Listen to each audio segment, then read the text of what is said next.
Co-presented by Vimal. बोलो जुबान केसरी.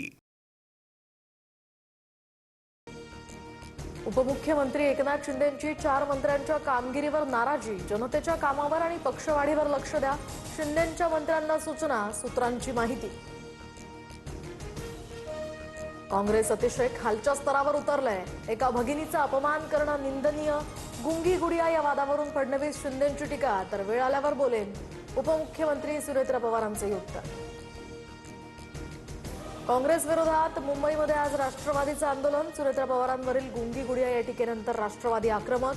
झिशान सिद्दीकींच्या नेतृत्वाखाली आंदोलनाची हाक. सिद्धिविनायक मंदिर दानचोरी प्रकरणी ऑडिटचे आदेश. तर आता 5 वर्षात दानातनं आणलेल्या पैशांचं आणि दागिन्यांचं ऑडिट होणार. उपमुख्यमंत्री शिंदेंनी ऑडिटचे आदेश दिल्याची सूत्रांची माहिती. नाशकात खड्ड्यांमुळे अपघाताचं सत्र सुरूच. पाण्यामुळे खड्डा न दिसल्यामुळे दुचाकीस्वाराचा अपघात. 8 ते 10 टाके पडल्याची माहिती. हिरावाड्यातील घटनेनं नागरिकांमध्ये संताप. तातडीनं हे खड्डे बुजवण्याची मागणी. नाशिकच्या खड्ड्यांचा मुद्दा आता मुख्यमंत्र्यांच्या दरबारी. मुंबईमध्ये 8 तारखेला फडणवीस आढावा घेणार, तर संबंधित अधिकाऱ्यांना उपस्थित राहण्याचेही आदेश. छत्रपती संभाजीनगरमध्ये सीजेपीची 2 दिवसीय बैठक. कामाची पुढील दिशा ठरणार. आशुतोष रांका, सौरव दास यांच्यासह इतर सहकारी डिपकेंच्या निवासस्थानी. पश्चिम बंगालच्या सिलिगुडीमध्ये नीट आंदोलनावरून वाद. सीजेपी आयोजकांवर पोक्सो कायद्याअंतर्गत तक्रार दाखल. पंतप्रधानांविरोधात आक्षेपार्ह भाषा वापरल्याचाही आरोप.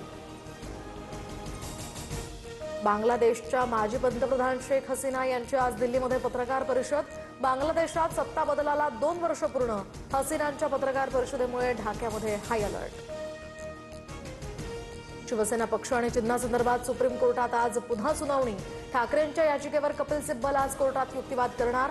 दुपारी 2 वाजता सुनावणीला सुरुवात. राज ठाकरे उद्यापासून 2 दिवसीय नाशिक दौऱ्यावर. नाशिकमध्ये पक्ष आढावा बैठक घेणार. ठाकरे बंधूंच्या एकत्रित सभेनंतर राज ठाकरे पहिल्यांदाच नाशिकमध्ये. राज्यातील एसआयआर प्रक्रियेला 17 ऑगस्टपर्यंत मुदतवाढ. 24 ऑगस्टला प्रारूप मतदार यादी प्रसिद्ध होणार, तर आता 23 सप्टेंबरपर्यंत नागरिकांना दावे हरकती दाखल करता येणार.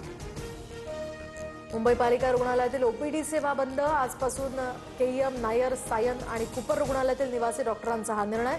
सीसीएमपी पात्रतेचा वाद तापला.